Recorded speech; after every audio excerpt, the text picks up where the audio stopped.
दोस्तों, कैसे आप सब। उम्मीद है आप सभी बहुत अच्छे होंगे। स्वागत है आपका आपके अपने यूट्यूब चैनल जॉब मंत्रा में। दोस्तों, अगर आप अभी हमारे चैनल पर नए हो या अभी तक आपने हमारे चैनल को सब्सक्राइब नहीं किया है तो प्लीज़ सब्सक्राइब कर लीजिए और बेल आइकन को भी प्रेस कर लीजिए।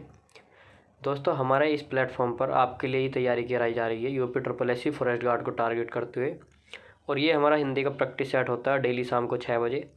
और ये प्रैक्टिस सेट हम एग्ज़ाम के पॉइंट ऑफ व्यू से ही बनाते हैं। जिस तरह की आपकी हिंदी एग्ज़ाम में पूछी जाती है उसी तरह से हम प्रैक्टिस सेट आपको कराते हैं। आपके हिंदी के 80 क्वेश्चन आने वाले हैं, लेकिन वीडियो बहुत लंबी हो जाएगी, इस चक्कर में हम आपको 60 क्वेश्चन कराते हैं। तो चलिए बात कर लेते हैं अपने पहले क्वेश्चन की। और हाँ, मैं आपको बता दूँ, आप अपना स्कोर कमेंट बॉक्स में बताया कीजिए, जिससे हमको पता चलता रहे कि आपका स्कोर कितना बन पा रहा है आउट ऑफ 60। तो पहला क्वेश्चन हमारा, निम्नलिखित में से कौन भक्तिकालीन कवि नहीं है? तो कौन से नहीं है? बिहारी, सूरदास, कबीरदास या तुलसीदास। तो बहुत से बच्चे देखते ही लगा देंगे कबीरदास, लेकिन मैं आपको बता दूं ये भक्तिकालीन के कवि हैं, भक्तिकालीन युग निर्गुण काव्य धारा के। ठीक है, तो यहाँ पर हमारा ऑप्शन नंबर ए हो जाएगा बिहारी। नेक्स्ट क्वेश्चन, पुस्तकें धड़ाधड़ बिक रही हैं। तो इस वाक्य में बताना है कि धड़ाधड़ शब्द का कौन सा रूप है? क्रिया विशेषण, विशेषण, क्रिया या प्रविशेषण। तो ऑप्शन नंबर ए आपका करेक्ट हो जाएगा, क्रिया विशेषण। देखिए, बिकना, बिकना है एक क्रिया और धड़ाधड़ बिकने की विशेषता बता रहा है, तो ये हो जाएगा क्रिया विशेषण। नेक्स्ट क्वेश्चन, निम्नलिखित वाक्यों में भाववाच्य है। तो भाववाच्य, मैंने पत्र लिखा, आप आगरा जाएंगे, अब चला जाए। तो ऑप्शन नंबर सी। देखिए, भाववाच्य ये नहीं है कि सिर्फ निगेटिव सेंस वाले ही भाववाच्य होते हैं कि मुझसे पढ़ा नहीं जाता, खाया नहीं जाता। पॉजिटिव सेंस वालों में भी भाववाच्य होता है। देखना है कि हमारा वाक्य किस प्रकार का है। तो अगर आपका निगेटिव नहीं है फिर भी भाववाच्य हो सकता है। नेक्स्ट क्वेश्चन, ज्ञापन का अंग्रेजी शब्द क्या होगा? तो इस तरह के क्वेश्चन बहुत आते हैं और आपके यूपी SSC फॉरेस्ट गार्ड में 3 या 4 तक क्वेश्चन भी आ सकते हैं। 2 हिंदी से इंग्लिश में ट्रांसलेट करने को और 2 इंग्लिश से हिंदी में। तो ये आपको बहुत अच्छे से पढ़ लेने हैं, क्योंकि इनका जो हम इनका ट्रांसलेट करते हैं वो ट्रांसलेट हो नहीं पाता, इनका कुछ अलग ही रहता है, तो हमको पता नहीं रहता कि क्या होता है। देखिए, जैसे कि आप बताइए मेमो, लॉजिंग, मर्जर और माइग्रेशन। तो बता रहे हैं कौन सा करेक्ट आंसर होगा। तो ऑप्शन नंबर ए, ज्ञापन का अंग्रेजी शब्द होता है मेमो। लेकिन आप किसी को पता नहीं होगा, आप में से किसी को भी। ठीक है, तो इनको याद कर लेना है कि कौन सा सही होता है। नेक्स्ट क्वेश्चन, किस क्रमांक में कुल और कुल शब्द युग्म का अर्थ सही अर्थभेद है? तो देखिए, पहले कुल दिया है तो पहले कुल बताना है, और दूसरा कूल दिया है तो दूसरा वाला कूल का बताना है। कोई बच्चे ऐसे कर देते हैं कुल, ये रहा योग, तो ये ऑप्शन टिक कर दिया, लेकिन ये आपका आंसर गलत हो जाएगा, क्योंकि हमको पहले बताना है कुल। तो कुल क्या होता है हमारा? परिवार, ये भी परिवार दे रखा है, किनारा या वंश। दूसरा कूल, तो कूल क्या होता है? योग, ठंडा, ठंडा या किनारा। तो ये कूल होता है किनारा। तो आपका ऑप्शन नंबर डी करेक्ट हो जाएगा, वंश और किनारा। नेक्स्ट क्वेश्चन, कु उपसर्ग से निर्मित शब्द कौन सा नहीं है? तो कौन सा नहीं है? कुरंग, कुफल, कुकर्म या कुत्ता। तो आपका ऑप्शन नंबर डी ही करेक्ट हो जाएगा, कुत्ता। कुत्ते में कु उपसर्ग नहीं है, बाकी तीनों में है। कु प्लस रंग, कु प्लस फल और कु प्लस कर्म। नेक्स्ट क्वेश्चन, नवनीत शब्द का समानार्थी। तो ये मैंने एक दिन और बताया था, नवनीत का समानार्थी शब्द क्या होता है? ताजा मक्खन। ऑप्शन नंबर ए। नेक्स्ट क्वेश्चन, द्विज शब्द किस अर्थ में प्रयुक्त नहीं होता? इनमें से कौन सा द्विज शब्द का अर्थ नहीं होगा? ब्राह्मण, पक्षी, दांत या दुबला। तो द्विज का ब्राह्मण, पक्षी और दांत तीनों होते हैं, लेकिन दुबला द्विज का अर्थ नहीं होता। नेक्स्ट क्वेश्चन, बाला अमृत में समास बताना है कि बाला अमृत में कौन सा समास होगा? बहुब्रीहि समास, द्विगु समास, द्वंद्व या संप्रदान। देखिए, बाला अमृत में बहुब्रीहि तो होगा नहीं, क्योंकि तीसरा अर्थ नहीं निकल रहा, और ना ही द्विगु और ना ही द्वंद्व। एक ऑप्शन बचा संप्रदान तत्पुरुष। तो मैं अब हर प्रैक्टिस सेट में बताता हूँ आपको कि ऑप्शंस को एलिमिनेट करना सीखिए। एलिमिनेट करने का मतलब कि ये वाला क्यों नहीं हो सकता। देखिए, यहाँ पर कोई तीसरा अर्थ नहीं निकल रहा है बालामृत का। द्विगु, द्विगु में कोई संख्या नहीं आई है, और द्वंद्व ना ही कोई विलोम शब्द। कि इसका विपरीत होता है जैसे, तो विलोम वाले में लगाया जाता है द्वंद्व। तो यहाँ पर हमारा संप्रदान तत्पुरुष हो जाएगा सीधे सीधे। नेक्स्ट क्वेश्चन, जंगम का विलोम बताना है, तो जंगम का स्थावर होता है, सभी को पता है। नेक्स्ट क्वेश्चन, कौन आ रहा है, इस वाक्य में कौन कौन सा सर्वनाम है? देखिए कौन प्रश्नवाचक सर्वनाम होता है, option number D. Next question, अनिश्चयवाचक होते हैं कुछ इस तरह से। नेक्स्ट क्वेश्चन है केस, केस शब्द का अनेकार्थी, तो केस होते हैं हमारे बाल। वो ऑप्शन नंबर ए ही करेक्ट हो जाएगा, बाकी ऑप्शन पढ़ने की भी आवश्यकता नहीं है। नेक्स्ट क्वेश्चन की बात कर लेते हैं, व्यक्तिवाचक संज्ञा कौन सी है? नदी, गाय, गंगा या आम? तो देखिए नदी, गंगा भी नदी होती है, तो ये दिया गया है कि कौन सी वाली नदी, तो गंगा हो गया व्यक्तिवाचक, और ये जातिवाचक हो जाएंगे बाकी ये तीनों। गाय साहिवाल, देसी, मुर्रा भैंस होती है, इस तरह से मतलब प्रजाति होती है, तो ये जातिवाचक संज्ञा हो जाएंगी बाकी तीनों, तो व्यक्तिवाचक option number C. Next question, अर्थ के अनुसार के कुल भेद हैं? संबंध बोधक अव्यय के 8, समुच्चय बोधक के 8, निपात के 4, क्रिया विशेषण के 7। तो बताना है कौन सा सही है, ऑप्शन नंबर ए करेक्ट हो जाएगा, संबंध बोधक अव्यय के 8। ये हमारा रिपीटेड क्वेश्चन है, मैंने पिछली बार ही बताया था। समुच्चय बोधक अव्यय के होते हैं 14 भेद, ठीक है, और निपात के होते हैं 9, क्रिया विशेषण के 4। चारों के आपको पता चल गए, एक क्वेश्चन से 4 क्वेश्चन आपके कवर हो गए हैं। नेक्स्ट क्वेश्चन, नेक्स्ट क्वेश्चन कहता है मैंने रमेश से पत्र लिखवाया। तो जहाँ पर भी इस तरह से आता है लिखवाया, करवाया, तो वहाँ पर होती है हमारी प्रेरणार्थक क्रिया, option number C. Next question, संध्या और रात्रि के बीच का समय, एक शब्द बताना है, तो संध्या और रात्रि के बीच का समय निशीथ, प्रदोष, चंद्रशेखर या वाग्दत्ता। तो ऑप्शन नंबर बी करेक्ट हो जाएगा, न कि ए। जितने बच्चों ने ऑप्शन ए टिक किया था सभी का गलत है। अर्धरात्रि का समय निशीथ होता है और संध्या और रात्रि के बीच का समय, देखिए अर्धरात्रि का समय है और ये कह रहा है कि रात्रि से पहले ही, तो रात्रि से पहले निशीथ कैसे हो जाएगा? शाम और रात से पहले, तो उनके बीच का समय होता है प्रदोष, option number B. Next question, छात्र का बहुवचन बनाने के लिए इनमें से क्या जोड़ा जाएगा? छात्र में मंडल, छात्र मंडल होता है बहुवचन, छात्र जन, छात्र वर्ग या छात्र वृंद। तो देखिए जहाँ कवि वगैरह की बात की जाए तो वहाँ पर लगता है वृंद, तो यहाँ पर सी ऑप्शन सही हो जाएगा, छात्र वर्ग। नेक्स्ट क्वेश्चन, किस शब्द में ता का प्रयोग प्रत्यय के रूप में नहीं हुआ? पात्रता, विफलता, पिता या सफलता। तो ऑप्शन नंबर सी आपका करेक्ट हो जाएगा, पिता, इसमें ता प्रत्यय का प्रयोग नहीं हुआ है। बागदान में प्रयुक्त संधि बतानी है, तो बागदान में बाग प्लस दान, कौन सी संधि हो जाएगी? व्यंजन संधि। नेक्स्ट क्वेश्चन, घोटक का सही तद्भव शब्द बताइए कि घोटक का सही तद्भव शब्द कौन सा है? गधा, घोड़ा, घड़ा या इनमें से कोई नहीं। तो घोटक, घोड़ा, आश्व, बाजी, तुरंग, सैंधव, ये सब उसके होते हैं ना घोड़े के। नेक्स्ट क्वेश्चन है शुद्ध वर्तनी बतानी है, रचयिता, रणभूमि, रविंद्र या रेणु। तो ऑप्शन नंबर डी। देखिए रणभूमि में ये वाला नया बनता है रणभूमि, रचयिता में यह पे लगेगी मात्रा रचयिता, और रविंद्र में बै पे बड़ी की मात्रा, ठीक है। नेक्स्ट क्वेश्चन, बुद्धिमान का स्त्रीलिंग शब्द बताना है, बुद्धिमती, बुद्धिमान्या, विदुषी या बुद्धि वाली। तो ऑप्शन ए करेक्ट होगा, न कि सी, बुद्धिमती। नेक्स्ट क्वेश्चन, विशेषण का भेद लिखिए। तो विशेषण का मतलब इस वाक्य में विशेषण का कौन सा भेद है? तो मुझे 4 गज कपड़ा चाहिए, तो 4 में बताना है कि कौन सा विशेषण का भेद है। तो ये हो जाएगा गुणवाचक, संख्यावाचक, परिमाण या अनिश्चित संख्यावाचक। तो option number D, sorry D नहीं होगा, ऑप्शन नंबर बी होगा संख्यावाचक। ये अनिश्चित है, मुझे लगा निश्चित है, तो संख्यावाचक ही हो जाएगा, इसका भेद नहीं पूछा गया है क्योंकि यहाँ पर 4 की बात की जा रही है। तो 4 गज, तो हमको पता चल गया कितना, परिमाण इसलिए नहीं होगा, परिमाण होता है 1 लीटर 2 लीटर इस तरह से, वो भी निश्चित परिमाणवाचक, और ये बात कर रहा है संख्या की 4 गज, तो संख्यावाचक हो जाएगा ऑप्शन नंबर बी। अनिश्चित अगर कहता कि कुछ मीटर कपड़ा चाहिए या थोड़ा कपड़ा, तो इस तरह से वो हो जाता अनिश्चित। नेक्स्ट क्वेश्चन, निम्नलिखित में रेफ यानी कि जो ब्रैकेट में दिया है रे में हलंत यानी कि रे की दृष्टि से अशुद्ध शब्द, दुर्व्यसन, पुनर्नवा, उत्तीर्ण या आशीर्वाद। तो देखिए ऑप्शन नंबर बी, फर्स्ट वाले न पर रहने लग के दूसरा वाला जो न है उस पर लगेगा रे। नेक्स्ट क्वेश्चन, बताना है कि कार्यालय की भावी योजनाओं व कर्मचारियों की जिम्मेदारी का विवरण होता है।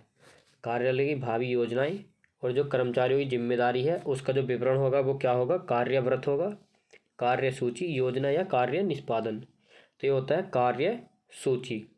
घनाक्षरी छंद है, घनाक्षरी छंद कितने प्रकार के होते हैं बताया था आपको, 3 प्रकार के। ये भी बताया था कौन कौन से होते हैं, पिछली वीडियोज में बताया था प्रैक्टिस सेट में, अगर नहीं देखे तो देख लीजिए, प्लेलिस्ट बनी हुई है। मात्रिक है, वर्णिक है, मिश्र या इनमें से कोई नहीं। तो मिश्र तो होता ही नहीं है। तीसरा कौन सा होता है मैंने आपको बता दिया था, अब नहीं बताऊंगा। इनमें से कोई नहीं भी होगा तो हमारा करेक्ट आंसर कौन सा होगा फिर, ऑप्शन नंबर बी, घनाक्षरी एक वर्णिक छंद है।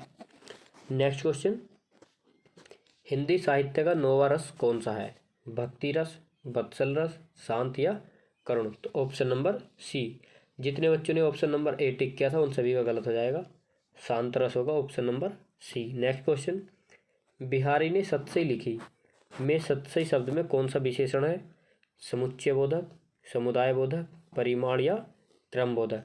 तो इसमें आपका करेक्ट आंसर हो जाएगा ऑप्शन नंबर ए, समुच्चय बोधक। नेक्स्ट क्वेश्चन, भूतकाल में चेंज करना है, ये ट्रांसलेट वाला है, मतलब कन्वर्ट वाला चेंज करना है, इसको भूतकाल में बदलिए। बच्चे चिल्ला रहे हैं, तो इस वाक्य को भूतकाल में कैसे लिखा जाएगा, बच्चे चिल्लाएंगे, तो ये तो भविष्य वाला हो गया। बच्चे चिल्ला रहे हैं, ये तो वर्तमान।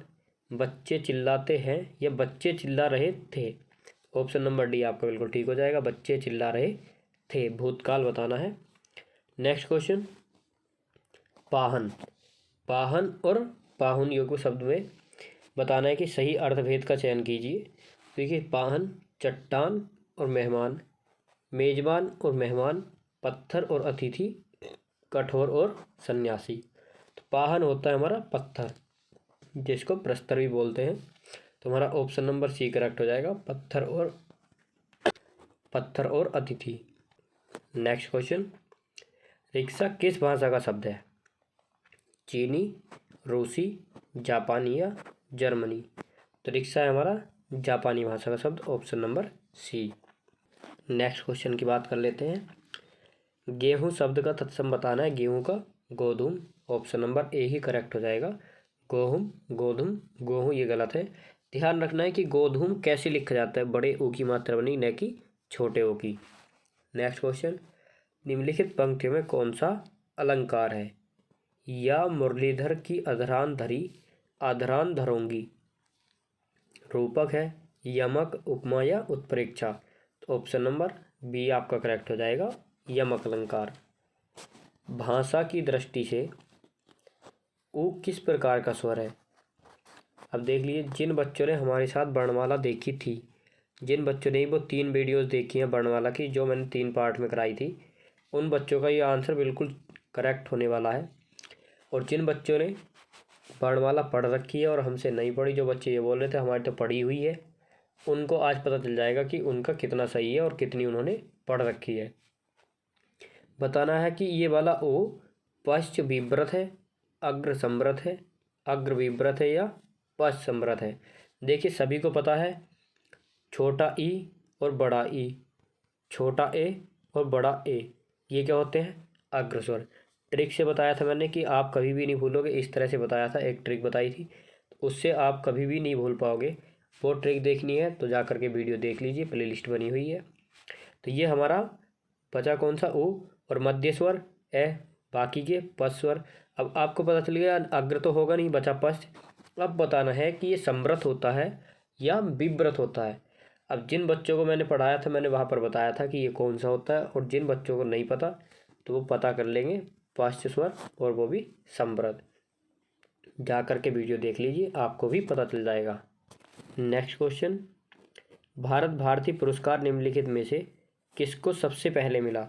तो भारत भारती पुरस्कार किसको मिला था, महादेवी वर्मा, जैनेन्द्र अज्ञे या राम कुमार वर्मा। तो 35 का आपका करेक्ट आंसर जल्दी से बताइए कौन सा होने वाला है। तो 35 का correct answer A, Mahadevi Verma.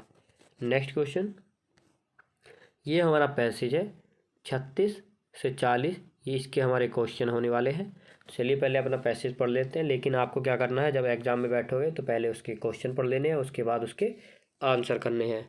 अब उससे बेनिफिट क्या है ये मैं आपको बाकी वीडियो में बता चुका हूँ, और बेनिफिट आपको जानना है तो बाकी वीडियो देख लीजिए। बात कर लेते हैं अपने पैसेज की। यहाँ पर तो हम पहले पैसेज ही पढ़ेंगे। आसमान में मुक्का मारना कोई बुद्धिमानी का काम नहीं समझा जाता। आसमान में तो मुक्का लगेगा नहीं, अब नीचे से हाथ ऊपर करते रहो तो आपको बेवकूफ़ी बताएगा। कोई पूछेगा क्या कर रहे हो, आसमान को मुक्का मार रहे हो, तो बेवकूफ़ समझेगा ना आपको। तो कोई बुद्धि का काम नहीं समझा जाता। बिना लक्ष्य के तर्क करना भी बुद्धिमानी नहीं है। हमें भली भांति समझ लेने की आवश्यकता है कि हमारा लक्ष्य क्या है। अब देखिए, आपको भली भांति पता है कि आपका टारगेट यूपी फॉरेस्ट गार्ड को एग्ज़ाम को क्रैक करना है। आपको आपके लक्ष्य का पता है, तो इसीलिए यहाँ भी कहा गया है कि हमें भली भांति समझ लेने की आवश्यकता है कि हमारा लक्ष्य क्या है। अब आपको पता है तभी तो आप उस पर काम कर रहे हो। जब आपको यही नहीं पता होगा कि हमें लाइफ में करना क्या है, तो आपके घर वाले भी आपको बेवकूफ़ समझेंगे और आप होंगे ही, अगर आपको पता नहीं है कि हमें करना क्या है। हम जो कुछ प्रयत्न करने जा रहे हैं वह किसके लिए है। साहित्य हम किसके लिए रचते हैं। इतिहास और दर्शन क्यों लिखते और पढ़ते हैं। राजनीतिक आंदोलन किस महान उद्देश्य की सिद्धि के लिए करते हैं। मनुष्य ही वह बड़ी चीज़ है जिसके लिए सब यह क्या करते हैं। हमारे सब प्रयत्नों का एक लक्ष्य है, मनुष्य वर्तमान दुर्गति के पंख से उद्धार पाए और भविष्य में सुख और शांति से रह सके। पंख क्या होता है, कीचड़। आगे, वह शास्त्र, वह ग्रंथ, वह कला, वह नृत्य, वह राजनीति, वह समाज सुधार जंजाल मात्र है जिससे मनुष्य का भला न होता हो। मनुष्य आज हाहाकार के भीतर त्राही त्राही पुकार रहा है। हमारे राजनीतिक और सामाजिक सुधार से अन्न वस्त्र की, ध्यान दीजिए, सामाजिक सुधार से अन्न वस्त्र की समस्या सुलझ सकती है। अन्न वस्त्र की समस्या कैसे सुलझ सकती है, सामाजिक सुधार से। फिर भी मनुष्य सुखी नहीं बनेगा। सुधर जाएगी फिर भी मनुष्य सुखी नहीं बनेगा। उसे सिर्फ अन्न वस्त्र से ही संतोष नहीं होगा, इसके बाद भी उसका मनुष्य बनना बाकी रह जाता है कि अगर उसे अन्न वस्त्र मिल गया, वह मनुष्य अभी भी नहीं बना है। मनुष्य कब बनेगा, ये आगे पढ़िए। साहित्य वही काम करता है। मनुष्य नामक प्राणी तो पशुओं में ही एक विकसित प्रजाति है। जो मनुष्य नामक प्राणी है वो पशुओं में ही विकसित एक प्रजाति है। यदि मनुष्यता के गुण और मूल्य उसमें नहीं है। देखिए, मनुष्य कब बनता है, जब उसमें मनुष्यता के गुण हो, और अगर उसमें नहीं है तो मनुष्य एक जानवर के समान है, एक पशु के समान। तो वह मनुष्य नामक पशु ही है, मनुष्य नहीं। अगर उसमें गुण और मूल्य नहीं है तो वह मनुष्य नामक पशु है, मनुष्य नहीं है। सिर्फ नाम का ही है, लेकिन है पशु। भोजन करना, सोना और वंश वृद्धि जैसे काम प्रकृति के द्वारा तय है। सच्चा मानव बनने के लिए उसे जो दृष्टि चाहिए उसे पाने में साहित्य सहायक हो सकता है। तो आपको पता चल गया कि साहित्य का कितना बड़ा रोल है हमारी ज़िंदगी में। साहित्य पढ़ोगे तो आप सच्चे मानव बन जाओगे, क्योंकि उससे पता चल जाएगा आपको कि हमें सच्चा मानव कैसे बनना है। बात कर लेते हैं अपने क्वेश्चन की। देखिए, सबसे पहला क्वेश्चन, आसमान में मुक्का मारने से आशय है। अब मैंने आपको बताया था कि पहले आप पैसेज के क्वेश्चन पढ़िए, उसके बाद उसके आंसर कीजिए। आपने यहाँ पढ़ लिया कि आसमान में मुक्का मारने से आशय है। अगर आप पहले पैसेज पढ़ते हो फिर आप क्वेश्चन पढ़ोगे, फिर से पैसेज में पहुँचोगे। अगर आप पहले क्वेश्चन पढ़ते तो आपने ये पढ़ लिया कि इस आसमान में मुक्का मारने से आशय है। सारे के सारे क्वेश्चन पढ़ लिए, थोड़ा ध्यान में रखो उसको, मतलब लाइटली पढ़ लीजिए, ऊपर ऊपर से, मतलब पढ़ के एक बार और फिर अपना पैसेज पढ़िए। तो आप जैसे ही पैसेज पढ़ोगे और जहाँ पर भी ये लाइन आएगी, आसमान में मुक्का मारना, फट से आपके दिमाग में आ जाएगा, ओहो ये तो क्वेश्चन था, बस वहीं से आपका आंसर मिल जाएगा। तो देखिए, ये अपनी श्रेष्ठता सिद्ध करना था आसमान में मुक्का मारना, या वीरतापूर्ण कार्य था कि आप एक वीरता वाला कार्य कर रहे हो, निरर्थक कार्य था या लोगों का ध्यान आकर्षित करना। तो ऑप्शन नंबर सी, निरर्थक कार्य था, लोग आपको बेवकूफ़ ही समझेंगे अगर ऐसा करोगे तो। आसमान को मुक्का लगने वाला तो है नहीं। नेक्स्ट क्वेश्चन, साहित्य, कला, नृत्य आदि व्यर्थ हैं यदि उनसे लक्ष्य न पाया जा सके, धन न कमाया जा सके, यश प्राप्त न हो सके, मनुष्य का हित न हो सके। तो कोई भी साहित्य, कोई भी कला हो, नृत्य आदि बेकार है अगर किसी मनुष्य का हित न हो सके। नेक्स्ट क्वेश्चन, अन्न वस्त्र आदि की समस्याएं हल हो सकती है, कैसे हल हो सकती है?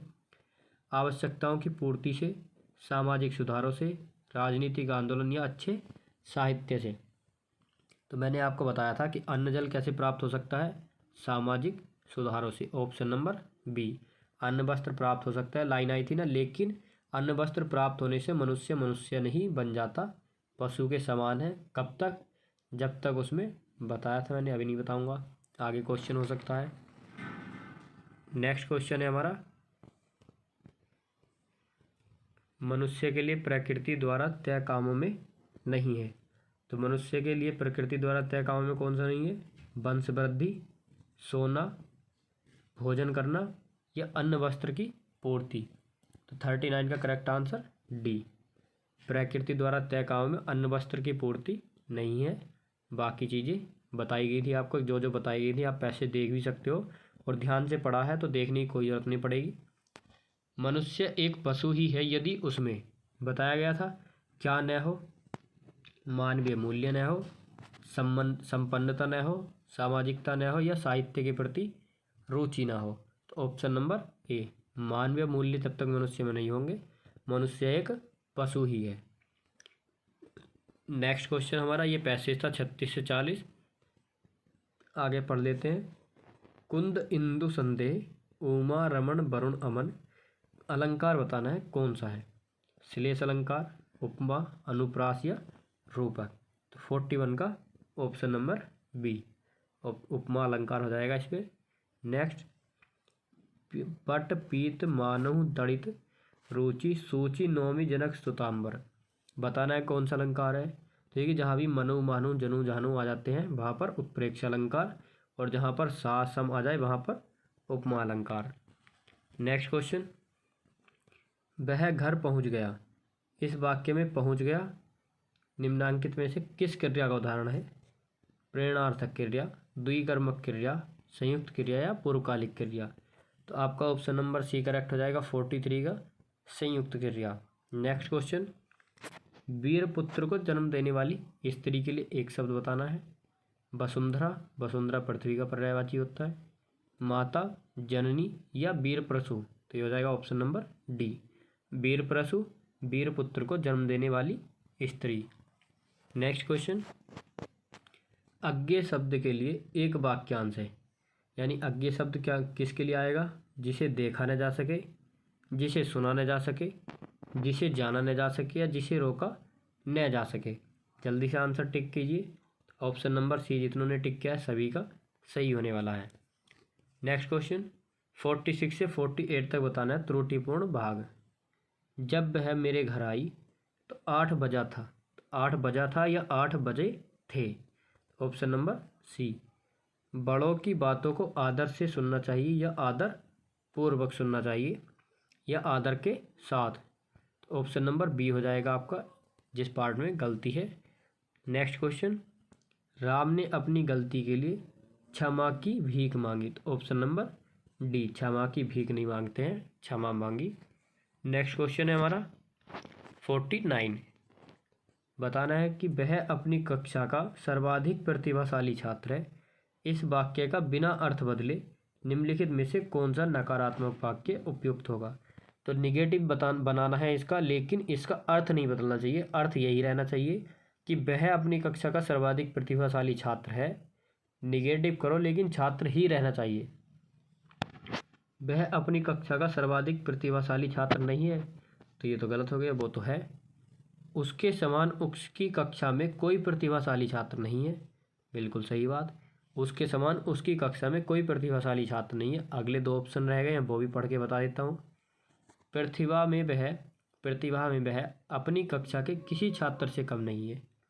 आपको ये भी सही लग रहा होगा, लेकिन किसी छात्र से कम नहीं है मतलब किसी से कम नहीं है, उनके बराबर हो सकता है, लेकिन हमें कहाँ बताया गया है बराबर है, वो तो सर्वाधिक प्रतिभाशाली है, उसके बराबर भी कोई नहीं है और उससे ऊपर भी कोई नहीं है, तो ये भी गलत हो जाएगा।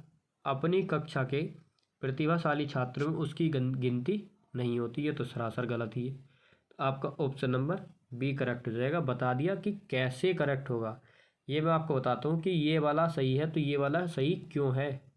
ये आप अगर देख के चलोगे तो आपको उस चीज़ को रिवाइज करने की भी ज़रूरत नहीं पड़ेगी, क्योंकि आपने उस पर पहले ही डीपली डिस्कस कर लिया कि ऐसा है तो ऐसा है क्यों। ठीक है ना। नेक्स्ट क्वेश्चन, निम्नलिखित मिश्र वाक्यों में कौन सा विशेषण उपवाक्य है। ध्यान रखना है कि बताना है कि मिश्र वाक्य तो है, लेकिन उसमें बताना है कि कौन सा विशेषण उपवाक्य है। मैं कहता हूँ कि तुम भोपाल जाओ। लखनऊ, जो उत्तर प्रदेश की राजधानी है, एक ऐतिहासिक नगर है। ऑप्शन नंबर बी आपका करेक्ट हो जाएगा। आगे नेक्स्ट क्वेश्चन, भाषाई आधार पर सर्वप्रथम किस राज्य का गठन हुआ। पंजाब, जम्मू कश्मीर, राजस्थान या आंध्र प्रदेश। देखते ही आंसर टिक कर दीजिए। Option number D Andhra Pradesh. Next question, नीचे दिए हुए शब्दों में भिन्न अर्थ वाला शब्द उषा, दिन, प्रभात या सवेरा। तो ऑप्शन नंबर बी आपका करेक्ट हो जाएगा, दिन। निर्विकार में संधि बतानी है। निर्विकार में संधि कौन सी होगी, तो नी प्लस विकार निर्विकार, विसर्ग संधि। नेक्स्ट क्वेश्चन, शुद्ध वर्तनी का चयन करना है कि शुद्ध वर्तनी कौन से शब्द में, अध्येता, अधियेता, अध्यात या अध्यायेता। ऑप्शन नंबर ए करेक्ट हो जाएगा, अध्येता। बताना है पाश्चात्य का विलोम, पाश्चात्य का पौर्वात्य। ऑप्शन नंबर सी आप सभी को पता होगा। नेक्स्ट क्वेश्चन बताना है दीनानाथ में कौन सा समास है, कर्मधारय, बहुब्री, द्विगु या द्वंद्व। तो डी और सी तो होगा नहीं, बचे ऑप्शन ए और बी। देखिए कर्मधारय और बहुब्री में बहुत बच्चों को कन्फ्यूजन होता है, तो यहाँ पर हमारा कर्मधारय हो जाएगा दीनानाथ में। कोई तीसरा विशेष अर्थ नहीं निकल रहा है, कोई अगर सटीक अर्थ निकलता है तब हमारा बहुब्री हो जाएगा, वरना कर्मधारय समास। सूर्य का अपर्यायवाची शब्द है। अब देखिए यूपी ट्रिपल एससी कैसे पूछता है, यहाँ पर दिया है सूर्य का अपर्यायवाची, ये नहीं बोला कि सूर्य का पर्यायवाची शब्द नहीं है, इतना घुमा के पूछता है कि अपर्यायवाची दिया है। बच्चे जल्दी जल्दी में पढ़ लेते हैं, सूर्य का पर्यायवाची है दिनकर, भैया पहले ही लगा दो, या सूरज दिख जाएगा फट से कि सूरज लगा दो, अगला क्वेश्चन करो। आंसर हो गया आपका गलत। घर आके देख रहे हो, अबे यार ये तो देखा ही नहीं। तो इस तरह से बिल्कुल नहीं करना है, एक एक मार्क आपके लिए बहुत ज़रूरी है, एक एक नंबर आपको सिलेक्शन से पीछे छोड़ देगा और सिलेक्शन के अंदर डाल देगा। ठीक है ना। तो बताना है अपर्यायवाची यानी कि नहीं है, तो ऑप्शन नंबर डी। पर्यायवाची शब्द में बहुत सारे पर्यायवाची शब्द बताए थे सूर्य के, और ऐसे ऐसे पर्यायवाची शब्द बताए थे जो आपने पढ़े भी नहीं होंगे। अगर आपने वीडियो नहीं देखी है तो सीधी सी बात है, प्लेलिस्ट बनी हुई है, जा करके देख लीजिए। हर चीज़ की अलग प्लेलिस्ट बनी हुई है, जीएस की अलग, पॉलिटी बोल रहा हूँ सॉरी, जीएस की, रीजनिंग की, टॉपिक वाइज हिंदी, हिंदी के प्रैक्टिस सेट, सबकी प्लेलिस्ट अलग है, यूपी जीके की अलग। जा करके ईजिली देख सकते हो आप, कोई प्रॉब्लम नहीं होगी। परंपरा से एक निश्चित अर्थ में प्रयुक्त होने वाले वाक्य शब्द कहलाते हैं। तो परंपरा से एक निश्चित अर्थ में प्रयुक्त होने वाले शब्द क्या कहलाते हैं, योग रूढ़, रूढ़, यौगिक या संकर शब्द। 58 का राइट आंसर हो जाएगा आपका योग रूढ़, ऑप्शन नंबर ए। नेक्स्ट क्वेश्चन, नदी शब्द का बहुवचन रूप है। तो नदी शब्द का बहुवचन रूप नदी होगा, नदिये होगा, नदियाँ या नदियों। तो ऑप्शन नंबर सी हो जाएगा, नदियाँ। नेक्स्ट क्वेश्चन, और ये हमारा आज का लास्ट क्वेश्चन है, चूहा शब्द का स्त्रीलिंग रूप बताना है कि चूहा शब्द का स्त्रीलिंग रूप क्या होगा, चूहे, चूहिया, चूही या चूहो। तो देखिए आपको इसका जवाब देना है कमेंट बॉक्स में। एक क्वेश्चन डेली आपके लिए होता है, तो इसका जवाब आप कमेंट बॉक्स में देंगे। तो दोस्तों वीडियो अच्छी लगी हो तो प्लीज़ लाइक करना, अपने दोस्तों के साथ शेयर करना, उनसे बताओ कि यूपी फॉरेस्ट गार्ड को टारगेट करते हुए तैयारी कराई जा रही है। टाइम टेबल आप सभी को पता होगा कि हमारा टाइम टेबल क्या है। और दोस्तों मैं आपको बता दूं, अगर आप हमारे टेलीग्राम ग्रुप को ज्वाइन करते हो तो वहाँ पर आपको करंट अफेयर और हमारी सारी वीडियोस की पीडीएफ मिल जाएंगी। लिंक डिस्क्रिप्शन में दी हुई है, आप वहाँ से जा कर के चेक कर सकते हो। क्लासेस का टाइम टेबल मैं आपको बता देता हूँ। सुबह 8 बजे होता है हमारा टॉपिक वाइज हिंदी, और दोपहर 12 बजे जीएस, शाम को 6 बजे हिंदी का प्रैक्टिस सेट होता है मिक्स क्वेश्चन का, और 7 बजे रीजनिंग, 8 बजे यूपी जीके। तो चलिए आज की वीडियो यहीं तक रखते हैं। धन्यवाद।